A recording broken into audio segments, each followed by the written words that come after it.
I'm sure we'll hear about it if it doesn't. All right, it says we are live. Okay, we're good to go. So Start let's with, start with this. Okay. So I say that we're opening the meeting or Yep, anything like that's that? Oh, okay. So we are opening the meeting. Thank you all for joining us today. I'm going to read the Open Public Meetings Act notice. This meeting is being held in accordance with the Sunshine Law. Actual notice having been published on or about July 1, 2025 in two local newspapers with a copy on file with the board secretary and a copy to be posted to the TCCS website. Okay, call to order the meeting. no, no, you're calling. Yeah, you're going to approve the minutes. Okay, Yes, sir. so I want to do the approval of the minutes from 12/8. Oh, do I need to read this first? She likes to. Okay, sorry, let me go back. Let me read the TCCS mission statement. Sorry, I'm filling in for Ziamara today. It is the mission of the TCCS TNET Community Charter School to provide a nurturing environment in which students realize their full intellectual potential and become self-directed learners who make both pragmatic and creative use of basic skills and who understand and appreciate the cultural diversity of our society. The faculty, staff, parents, extended family, and other members of a child support network are committed to creating and operating a student centered learning community which promotes and supports a child's natural curiosity and enthusiasm for acquiring knowledge. This learning community will follow a living curriculum, an experiential interdisciplinary study that encompasses literacy, critical thinking, and responsible social interaction while empowering each child to demonstrate his or her unique interests and abilities. Okay, we would like to approve the minutes for 12/8/2026 and the closed session of 12/8/2026. So can I have a first? Okay, second? Okay, all in favor?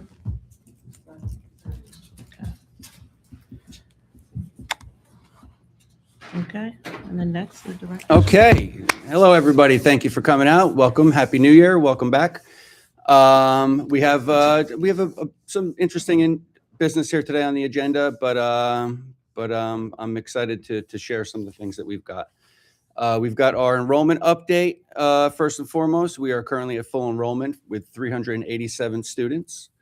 As far as facilities go, we do have a couple projects that we've been talking about all year. The HVAC project that is impacting this room that we're all sitting in comfortably right now is finally working at full capacity.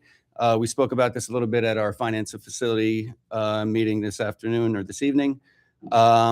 After a couple of trips back from train, they were able to modify a couple of the different settings. They moved where the sensor was that was actually responsible for the thermostat. Since that, there's really been no complaints. So I'm very pleased to say that that's finally working, and then we can move on to the next phase of the project, which we talked a little bit about in finance, but we've also talked about it for quite some time for the last 2 years. Only other things that are really related to the facility, first and foremost, the gate that's in the parking lot is currently being serviced. It's offline. The service company should be coming back tomorrow. At least, I'm thankful that the gate is stuck open rather than being stuck closed. So we're still getting, use out of the parking lot. There's no issues there. Something that we spoke about in finance as well, and I'm going to talk a little bit about this when I talk about our district goals. The front door is something that we're looking to actually replace overall. The front door, when I say the main entrance to the school, the only one of the doors is currently working. It's been that way for about a year or so. So not only do we need to repairing it is not really an option. We've had a couple different companies in to look at it, so we do need to replace it overall. But in doing so, we are looking at potentially reinforcing it and making it a little bit more secure, potentially with a shatterproof film and potentially some tinting that we'll talk a little bit more when I address the district goals. The first floor window security is also something that is sort of related to that project, where we're looking at either adding a 3M security film or a tint to it to kind of keep a little bit more privacy for those classrooms and for the gym, where the kids can actually they're sort of visible from the street throughout the day, especially if the shades are up. So we're looking at options when it comes to that, and we'll talk about it a little bit more as we get closer to the project itself. But we're looking at cost-effective ways to do it, and we actually received our updated budget today, and we do have some facilities money that we can use towards that, and Enid can touch on that when she gives her committee report. Next thing that I have is the lottery, which is this Thursday. It's going to be taking place at 4 p.m. For the last, 5, 6, 7 years, we've actually done it online. That's what we're going to be doing again. It's going to be live streamed right here on the same YouTube channel that people are tuning into this on. It takes place at 4 o'clock. There is no in-person lottery. We have 267 applicants for 45 available spots. And right now, 94 of them are for kindergarten. We've got 21 siblings coming into kindergarten who have applied. So that leaves 24 remaining spots for other applicants. Yeah. So that's good demand. Obviously, it's a good look for the school. And we wish everybody luck when it comes to the lottery. So now, as Keisha mentioned before, Ms. Torres is unavailable tonight, but Ms. Anders is filling in for her, and she's going to give a little bit of an update about some of our upcoming events. Hi, everyone. Welcome back. Not a ton of events as we just got back from the winter break. Happy to see everyone back. I hope everyone had a restful, fun break. As Mr. Gallo said, one of the upcoming events is the lottery drawing on this Thursday. We are also having a Pass the Paint party that Miss Abby had sent flyers about, where teams of, I think, 8 we're painting pictures, and everyone gets to paint a little bit of their own. I believe they're at capacity, but if you are still interested, you can always reach out to Ms. Abby. That is also this Thursday, the 15th. On January 22nd, during the school day, we are going to have our Muslim Heritage Month event. We're going to have a parent come in and do some presentations for our students. On the 30th, we are having sports night here. So that's a fun night for everyone. And then just the beginning of February, February 5th is parent-teacher conferences, which Mr. Gallo will explain a little bit about in a little bit. And we're also looking to have our annual spelling bee. We did just have our 2nd grade spelling bee, which was a lot of fun. So now we're going to move on to the whole school spelling bee.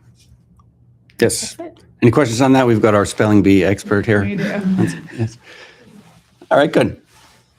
All right, so moving along, I do have a little bit of a presentation I wanted to share about a parent-teacher conference structure pilot that we're going to be running for February 5th. So for the last couple of years, actually, this is something that's been sort of tossed around between the union and administration and in conversations, and especially as the school is growing and enrollment is increasing, and we've got,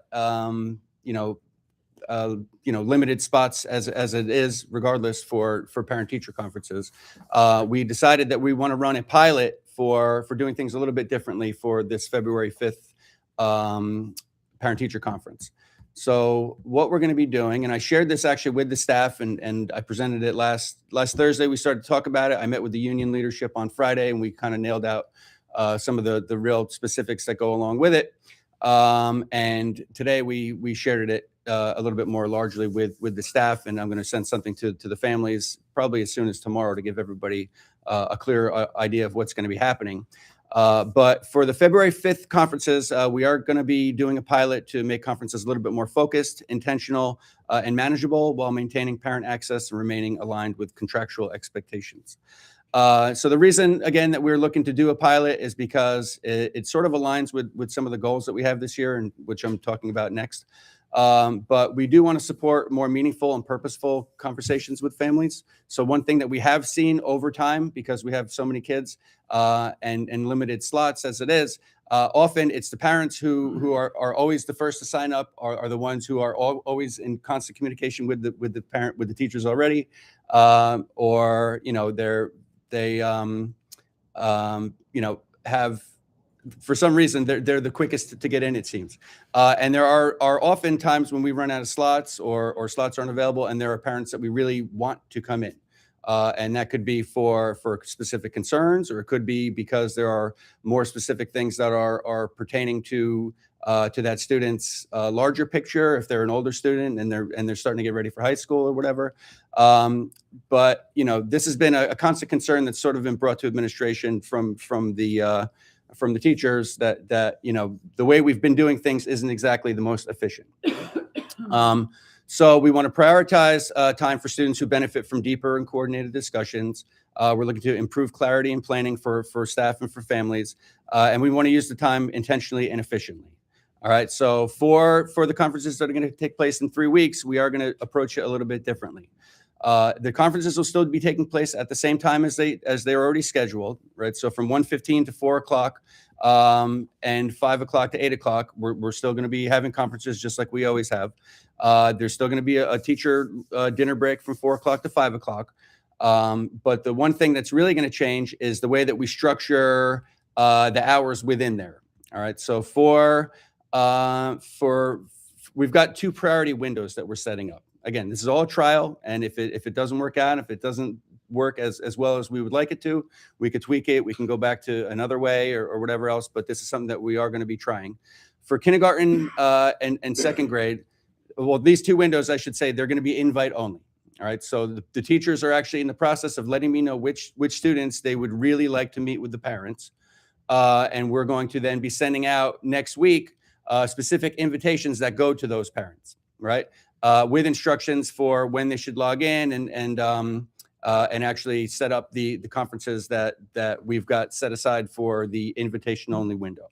So for kindergarten to second grade, they're going to have 1-to-1 invite only conferences, and those will be 20 minutes each, because they only have 15 kids in a class, and we do have enough time to sort of manage that. And particularly for the parents that we are specifically inviting in, we do want to give them more time to talk, because there are either concerns or, again, lengthier conversations that we're looking to have.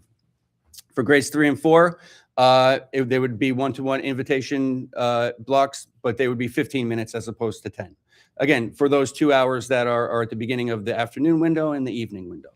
And then for 5th or 8th grade, one thing that we're shifting it up, and we're going to try it again just for February at least and see how it works. We're going to be doing team conferences. So the grade level teams are actually meeting in their PLCs this week, and they're talking about the students that they all share, and where there are common themes, rather than to have a parent have to go from one teacher to another teacher to another teacher and hear the same thing. We're going to try to do team conferences. So we've got a certain number of blocks that'll be set up for that, and those will be 20 minutes long as well. So this week, the teachers are going to let me know which students they are actually inviting, or the parents that is, and I'll be sending out specific invitations just to those parents with instructions for reserving spots that we've got set aside. It's important to note, like I said to the teachers as well, this is not just for concerns, right? If there are, deeper conversations, proactive conversations that we want to have with students for any particular reason, again, it's not always just negative. We want that to be something that they've got enough time to actually do. We're still keeping a number of parent requested blocks for those who still would like to come in, even if they're not invited. And that'll be the last hour of the afternoon and the last hour of the evening. So those will be your traditional 10-minute conference blocks.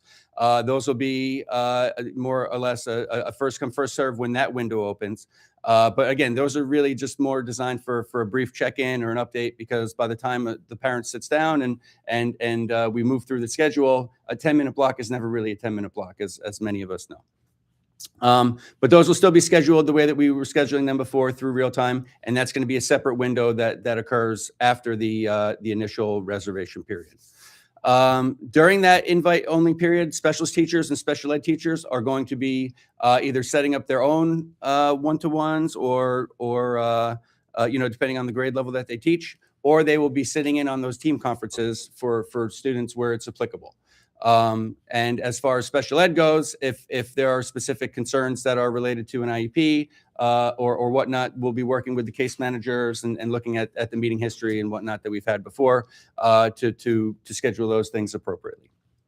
Otherwise, the specialist teachers and the special ed teachers, they will also have 10-minute parent request blocks available at the end of the first and second sessions on the 5th. So I've already sent out a Google form to the teachers to start collecting the information on the students that they want to invite, or the parents, that is, again. Teachers and teams need to get me that information by the end of this week. Next week, those who are invited, they're going to have a 1-week window that they will be able to log in and reserve those extended invitation-only blocks. And then the following week, we're going to be opening it up to anyone who wasn't invited if they would like to take any of the 10-minute blocks that are later on in the afternoon and later on in the evening. So again, this is a trial. This is a pilot, but it's something that we do want to try out to see if it's more efficient, if it's a little bit more effective for those parents who we really do want to see. I just want to point out as well that parent-teacher conferences on the 5th aren't the only time that we have the opportunity to speak with our teachers and to speak with our parents. Anytime a teacher or a parent, really wants to have a more in-depth discussion, we do invite them to set up a separate conference or set up a separate phone call or a Zoom call or anything like that. None of that has changed. We're just looking at really structuring the way that we're doing the formal conferences for at least this second round to see how that goes. All right. So at the end of the year survey, we are going to include questions about this for the staff to sort of give feedback and for the parents to give feedback. And then once we have a better idea of how it went, some of the things that we may want to tweak, we can then go ahead and make it a little bit more official for next year with whatever we decide to do. I'm excited to sort of change things up and to see if it's a little bit more impactful for those parents that we definitely want to get in here. Hopefully it'll be an interesting pilot program. So any questions on that? Okay. I want to thank Jeff and Jean for working with us last week to really sort of nail down these ideas. I want to thank the staff because this is a little bit different than what they're familiar with. So everyone's been really flexible and cooperative when it comes to moving ahead with this. And ultimately, I do want to thank the parents as well, because this is something different that they're going to have to sort of work through, at least for these conferences. And again, we're going to have a period of feedback so we could see if it worked out. Okay. And it is also important to note that while these decisions were being made, we received a lot of input from administration, from parents outside of the school of how other schools do this. And this kind of seems to be more of a best practice than just kind of a free-for-all sign up. So we're excited to pilot this. The staff is very excited with the change, so we're looking forward to it. Perfect. Okay, so now I'm going to move on to my mid-year district goals update that we do every year. So as you know, at the beginning of the school year, actually in August or September, I presented our 3 main goals that we have for this year from an administrative standpoint. And at this point in time, I'm really just going to highlight some of the things that we've done so far, some of the things that we've got in place that really align with those goals, without getting too deep into this, because it's really intended to be a mid-year snapshot, just to show that we are, keeping those things in mind with the decisions that we make and the things that we do. So for the first one, which really had to do with strengthening community connections and inter-district collaboration, working with other schools and working with our community and the people within it. These are just some of the things that we've done so far and that we continue to do. So Ms. Torres and I, we actually met with iLearn Charter Schools. We did a day with them where we observed their instructional, operational practices, and we identified some best practices, and we're continuing those conversations with them. Going forward to the next couple of PD afternoons that we've got for the school year, we are in the middle of scheduling 5th to 8th grade peer observations, where they would actually be going to other schools and meeting with other teachers and seeing how they do things in other places. And some of the options that they have are connections that we've made already. Some of them are connections that they may already have. But we are looking at sending teachers to different charter schools, some other traditional public schools. We've got some connections at Teaneck High School to ensure that what we're doing is really getting the kids ready for where they're going. So that's in the works, and that's definitely a positive that aligns with the goal. Ms. Torres, as you know, has provided specific student learning highlights and things like that throughout the board meetings for the first part of the year. We do want to expand and formalize that practice and have even more kids come in for presentations where it's applicable. We are adding a science fair, as everybody knows. We've put that information out where the science fair is for families, but also for upper school students to showcase the academic work that they're doing in that subject. And as far as working with the community and working with organizations that are related to the school, I'm happy to say that we've worked with Friends of TCCS to provide grant funding for teachers to work with experiential learning, field trips and whatnot, where we've got somewhat of a limited budget this year. The next goal relates really to communication, inclusive planning, and progress monitoring.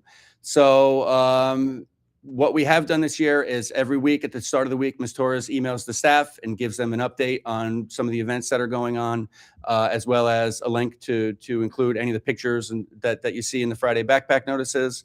The board has been consistent with providing their board corner newsletters that we're getting out on a regular basis. We've worked really closely with the TCCO after some slight confusion towards the beginning of the year about communication to ensure that their messages get out in a way that they sort of stand out, so they don't really get lost in our Friday backpack notices. So that's been a good move for both organizations there. We are currently in the middle of an inclusive master schedule planning process where I have invited staff members to participate in a school committee where we're looking at next year's master schedule as a sort of whole school view. So last Thursday, we actually had all the staff complete a survey about some of the things that work with our current schedule and our current makeup of classes and whatnot. And I'm working with this group of teachers and other staff. I think there's 12 or 14 of us that are actually going to be working on creating the master schedule for next year, so that we're not waiting till the last minute, and any sort of major changes, if necessary, can really be communicated to the staff and to the community as necessary. I just talked a little bit about the parent-teacher conference pilot. So we are going to, we're looking to do that to improve the structure and really make them a little bit more efficient and effective. We continue to use iReady, and we have a deeper integration of Linkit, as you guys have seen with a lot of the curriculum presentations that our chairs have put together. And speaking of our chairs, our ELA chair and our MTSS coordinator hosted earlier this year a community meeting to talk a lot about our literacy programs and some of the mandates that could potentially be very confusing to parents and quite honestly to the staff. So whenever there's a new initiative or something big like that, we're trying to be as communicative as possible. So that's just another example of that. As far as the fiscal responsibility goes, we've been really good with using our PO rationale forms and our field trip requests and approval protocols to make sure that we're very transparent and aligning to what we want to do from the fiscal standpoint and what's expected of the business office. As you know, we've worked with a new auditor who has helped us sort of fine tune some of these things. So that's ongoing as well. And then the last one just has to do with a consistent climate, safety, and operations. So as you all know, whenever we have security drills, fire drills, lockdowns, whatnot, those are always communicated to the community. We talk to the staff about what that's going to look like, what it should look like, and we follow up with the kids where necessary. We've made some targeted updates to our arrival and dismissal procedures, particularly if you are a kindergarten parent or one of the younger students. We've changed that a little bit this year, and it's been effective from a flow standpoint, from a security standpoint, and from making sure that kids can enter the building safely. Earlier this year, we successfully completed our NJSLA A field test. So we are in a good position from an operational standpoint to implement the test in the spring and do it in a way that is much less of a distraction and a disruption to the school. So we learned that we can do basically all of the testing at one time. So that's going to be a game changer when it comes to the spring and really having less of a disruption to the school. I already talked a little bit about the HVAC improvements, but those have gone a long way to ensuring student comfort and building health. This week, actually, Tom and I, our business administrator, we're going to a school safety seminar on Thursday to learn a little bit about additional best practices for school safety when it comes to facility infrastructure and things like that. And we're going to have a better idea of what those things may cost moving forward. I mentioned this a little bit before, but we are looking at really reinforcing our front entry and replacing those front doors and adding privacy tinting on our street-facing first floor windows to make sure that our security is improved and we've got a little bit more privacy for the students and staff. So right now, yeah, that's where we're at the midpoint of the year. As we move towards the second half, it's really about following through on some of these things that we've set up. And we also want to ensure that we're planning responsibly for the coming budget, which we'll know about soon enough. But if this year was any indication, it's definitely something that weighs heavily on the decisions that we make. And we've had to make some sacrifices this year, but I'm hopeful that we've learned from that and we can continue to make those decisions that are going to be in the best interest of us from a fiscal and a safety standpoint for all the students and the staff. Any questions about the goals and where we're at? Okay. So I will pass it back to Keisha. Okay. Committee updates. I think we only had 2 committees that met, finance and curriculum. So curriculum, anything for curriculum? Yeah, so we had a really good meeting. Typically we would have the middle of the year data ready to present, but because of lots of student absences, a lot of sicknesses, they're still finishing testing, so the results will be ready for the February board meeting.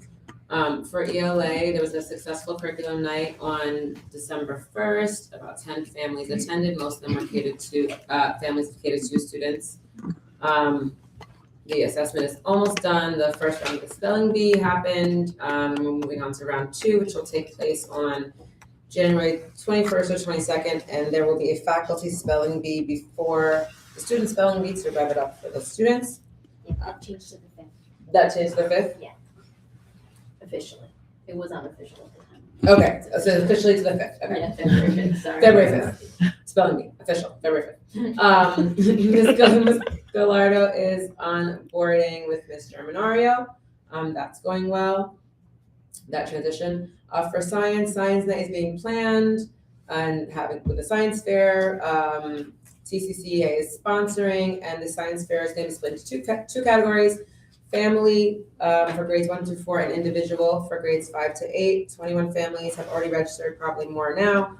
The registration closes on the 16th. And at the next science teacher meeting, the teachers will be provided more information about the science fair so that they can give it to the students and to excite them about the science fair. And high school students will be volunteering at the science fair as well. For math, we were presented with the data, the middle of the year data that we currently have. We're almost finished testing for math as well. And the data we currently have shows improvement so far, which is great. We discussed how iReady data correlates to report card grades and why sometimes there might be discrepancies between report card grades and iReady data.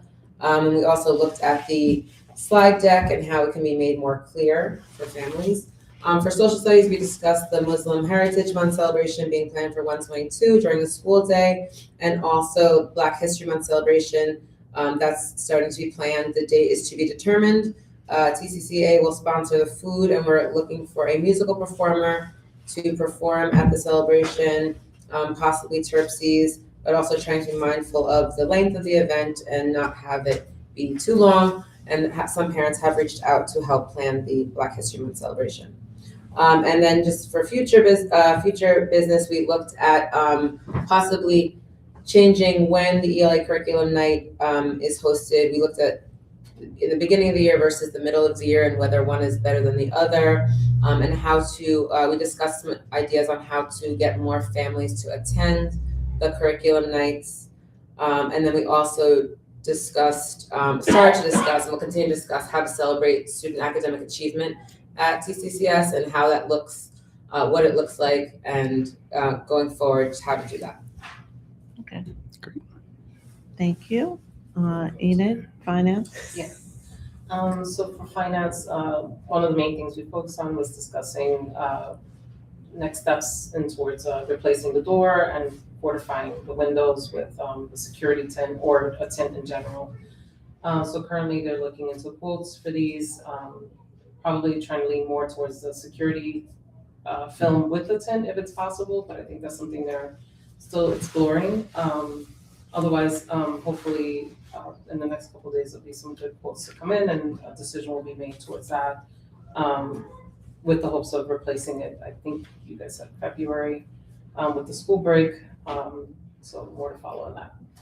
And then the other thing that we touched on today was, in last month's meeting, I shared an update about the audit, and this month, a corrective action plan is being submitted to the DOE. So the main areas that we touched on last time that are going to be focused on as per their recommendations from the auditor is regarding the vouchers, which did not previously include the individual vendor signature, so that's already in place even as of last month moving forward. Additionally, there was a note regarding data on the application for the state school aid summaries. So Mr. Gallo will be working on that to standardize the process for that data and any changes that come about with those records. And then finally, the last finding that is included in the corrective action plan is related to capital fixed assets. Previously, the auditor was part of that process, but now that's going to be separated. And so Tom is currently looking into a company to assist in updating capital fixed assets. Is that those two, right? Just There's those no communication, right? No communication. Did I say communication? No. No, okay. Okay. Just those Great. two. Okay, so I'm going to move on to the presentation of the resolutions, just to let you know what they are. They have, we've got 7 of them for tonight. The first of those being the budget summary, which are all the bills that we've paid since the last meeting. We've got our SBA financial reports for November of 2025. We've got the corrective action plan that Enid had spoken about relating to the audit that was approved at the last meeting. We've got a number of field trips. We do have a couple more that we may potentially get, as the deadline that we set for the staff was the end of January. But right now, I think there's like 5 or 6 more that we're approving tonight. We've got a number of substitutes. I believe it's 2 that are being approved tonight. We're appointing our baseball and softball coaches this evening. And our final resolution, number 7, is the hiring of Ms. Genesis Gallardo, who is coming in to take the position in the 3rd and 4th grade that was left vacant by Ms. Taylor. She actually started on the 5th, so this is just really making that formal and official. And as mentioned before, that transition is definitely going well. And I do want to thank Ms. Tamika as well for filling in the meantime as the leave replacement, and she's been wonderful in helping us to transition and really help Genesis get comfortable back here at TCCS. So it's going well. Okay. Okay, so do we have any public comment regarding the resolutions? Okay, any public comment generally? Yeah. Good evening, everyone. You guys may remember me. I was here last year. I'm Isaiah Vallejo Justy. My kids are Delia and Isaiah, most of you know.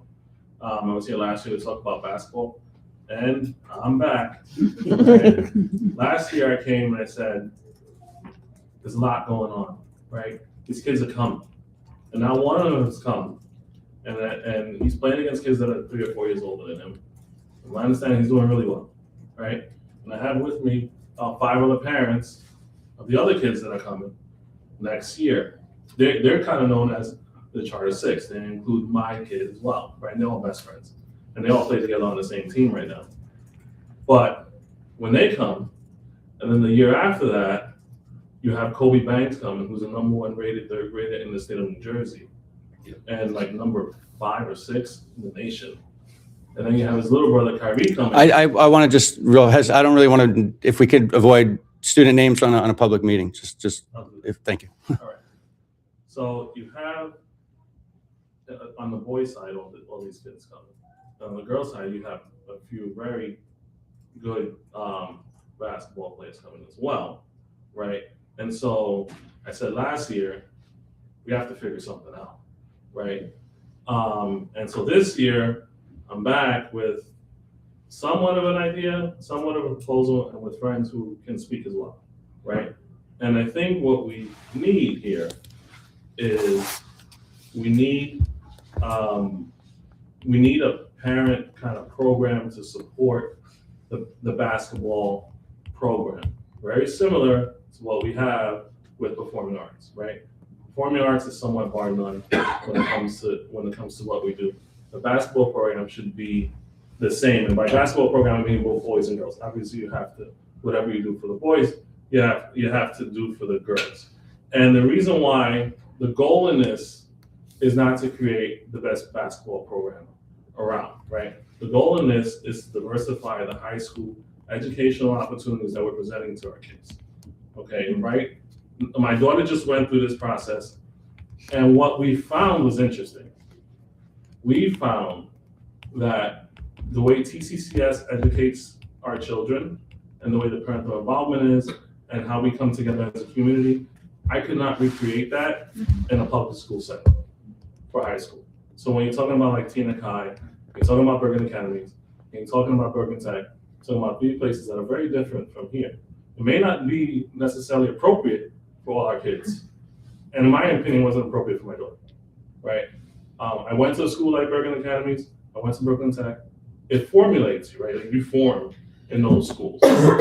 And Brooklyn Tech actively tried to fail, right? It was that type of an environment. I mean, they did the hard, I was 14 in an auditorium with 1,000 kids, literally. And they did the Harvard Law School speech, Latia left, Latia right, one of them won't be here. And one of them wasn't there when I graduated. So that's like the type of environment that they're shifting into. But those aren't the only environments, right? You know, we applied for Holy Angels, my daughter hopes to get in, but that was the type of school that matched what TCCS did. And so with these basketball kids, we have the opportunity, right, to present them with a more diversified educational opportunity for high school. But in doing that, right, and having them go to those schools, guess what happens? Those schools say, well, those kids are pretty smart. I gotta find more kids from the school, right? So when Delia applied to Holy Angels, and we met with the director of admissions, one of the things she mentioned was that she didn't come to our high school night, but that she wanted to come to our high school night, and she probably will come to our high school night next year. And that's just based on her having applied, right? And I think we could do the same thing for other schools to just provide all of our kids with a more kind of diverse option when it comes to high school, right?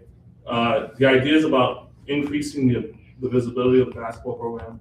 So that may be, you know, nicer uniforms, better tournaments, things along those lines, right?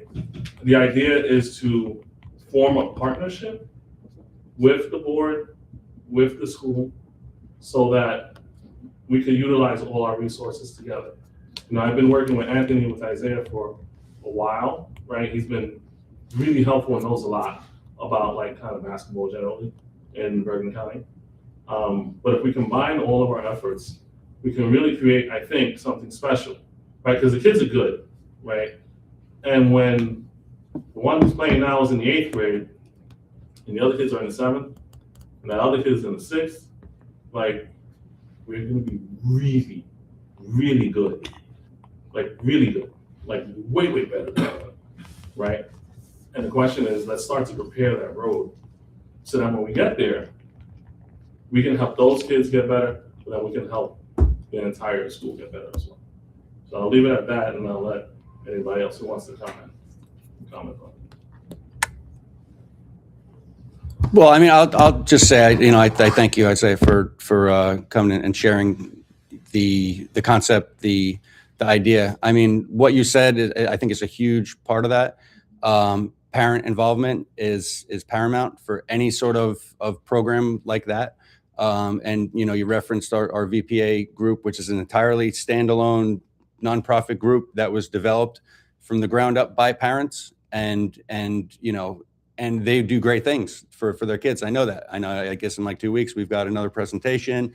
They've got opportunities that they wouldn't have had otherwise. And I will say from the school standpoint, if they didn't exist, they wouldn't have those opportunities, because the school just cannot provide those kinds of resources with the limited budget that we have and really a lot of the constraints that we have overall. So that being said, right, parent involvement is going to be huge in that. So, I mean, we would gladly promote and support and do whatever we can to help you organize something along those lines, but I do agree that that would be the best way to go about developing a support structure when you're talking about fundraising for uniforms and things like that to make it bigger. Yeah, right, a legit like parent booster program that is aside from the school. And I think that's really the best way to go about doing that and getting that together. And it's great to see so many concerned and invigorated parents who want to come out and support this. So, that's the first step, is having people who are interested. And to be honest, I'm not an expert in those kinds of things. We do have people who have been through those kinds of things and are have a little bit of experience with developing nonprofits and whatever else. So I think that would be a logical next part of this discussion. And I encourage it, and I'll help facilitate whatever conversations need to be had. I'd be happy to do that. But again, if we can keep the parent group invigorated and keep them, busy. I mean, you had how many parents here this past weekend working on sets and whatnot? We have 25 families Right. here. And thank you for segueing that, because I wanted to interject when you were talking about events and things. Not only parents, but we also had a staff member with her fiance show up, and I was like, "Who are you? Oh, you're." I don't want to say her name, but it was great, So I think to echo what Ralph was saying, we've spoken before we made everything official.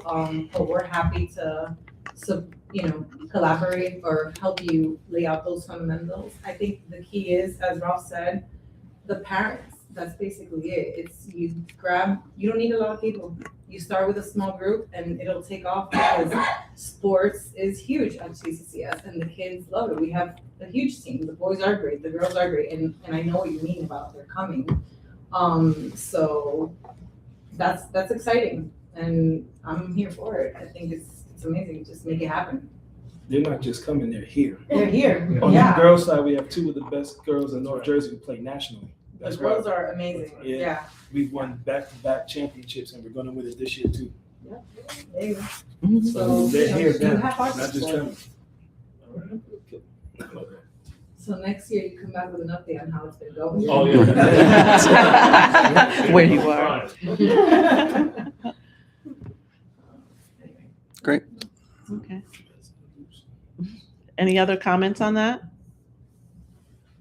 I think I see your whole board back there. Figured somebody wanted to say something. Apart from this meeting, what do we as parents do to take that first step forward? Apart from this meeting, I mean, this meeting is officially the first step, but what's the second step going forward? Start an LLC to do the booster program. Yep, you start, Isaiah's a You perfect can do person to that. talk to.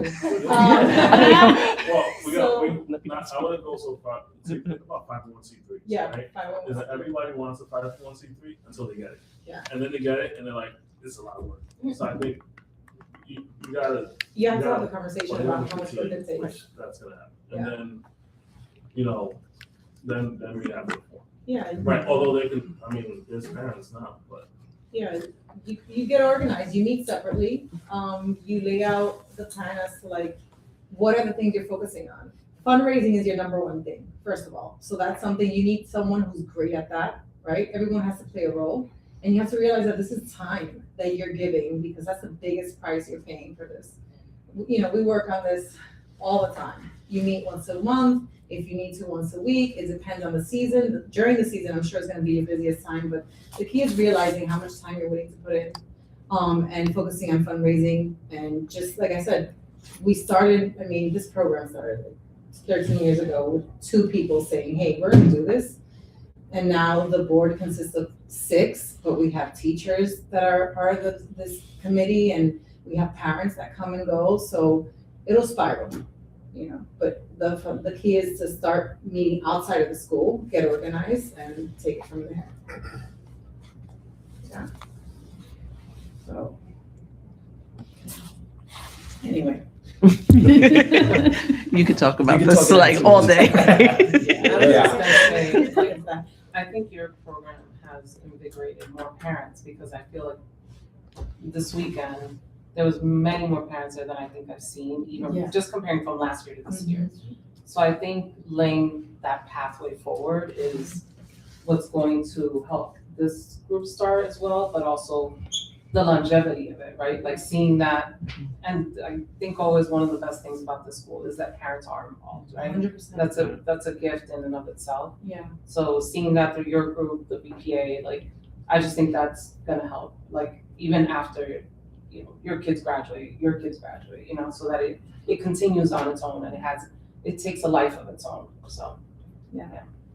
And it is important for the structure of it, because like Vet said, this started as a parent group 13, 14 years ago, and it took, they made that structure and they created this nonprofit and created a structure and mission statement and all of that, and it formalizes it for the longevity of it. I mean, when you find the parents that are equally invested in the sports as a child is, that's the ticket there, right? Because not every parent is invested. It's usually the kid. But when you find those core parents that are truly invested in the sport as the kid is, that's when you're golden. Because that invigoration that you see, that's where it comes from. It's like, no, I see what this does for my child and how it benefits them. Not just, oh, you're playing a sport, as in like what it broadens for the personality, the character development, you know, the benefits ongoing. So, yeah. All right. Okay, so thank you so much. Okay, resolutions. Where is this?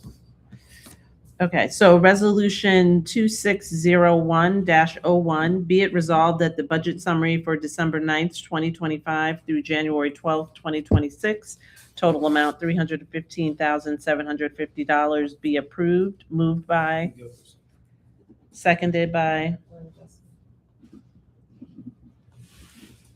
Okay. Beck? Yes. Questions or concerns? Oh, sorry. Any questions or concerns? No. Thank you. Beck? Yes. Me? Oh, I do myself last. Gonzalez? Yes. Lazoo? Yes. McGilchrist? Yes. Vallejo Justice? Yes. I said that wrong. Carter, yes. Resolution carries. Okay, be it Resolution 260102, SBA financial reports, November 2025. Be it resolved that the Board of Trustees approve the SBA financial reports for November 2025. Moved by, seconded by. Any questions, concerns? Okay. Beck? Yes. Gonzalez? Yes. Lazoo? Yes. McGilchrist? Yes. Vallejo Justice? Yes. Carter, yes. Resolution carries. Okay, Resolution 260103, ACFR cap. Be it resolved, the Board of Trustees approve the attached NJDOE corrective action plan for 24-25 ACFR. Moved by, seconded. Any questions? Okay, Beck? Yes. Gonzalez? Yes. Lazoo? Yes. McGilchrist? Yes. Vallejo Justice? Yes. Carter, yes. Resolution carries. You're hitting your stride now. Yeah. Resolution 260104, field trips. Be resolved that the board approve the following field trip for the 2025-2026 school year. I don't have to go down. I'll let you look at them up there.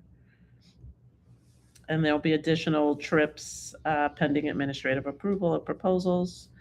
Moved by, seconded. Yes. Beck, I'll go with Beck. Any questions, comments? Okay. Beck, Yes. Gonzalez, Yes. Lazoo, Yes. McGilchrist, Yes. Vallejo Vallejo. Why am I Justice. like it? Why am I You getting got it. tongue tied? Right. Carter, yes. Resolution carries. Okay. Resolution 260105, personnel appointments for substitutes. Be it resolved that the Board of Trustees approve the following substitutes for 2025-2026.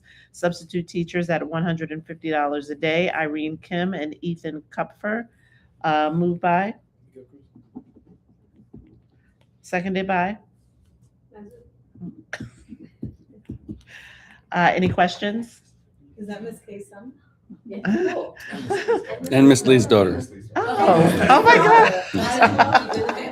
That's hilarious. That's amazing. Okay, Beck, Yes. Gonzalez, Yes.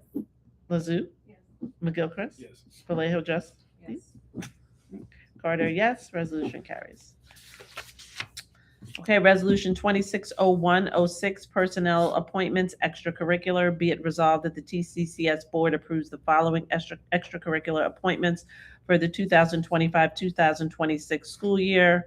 Softball head coach Gerson Mercedes at $3,500. Kenia Arias, softball assistant coach at $1,850. Moved by Beck. seconded by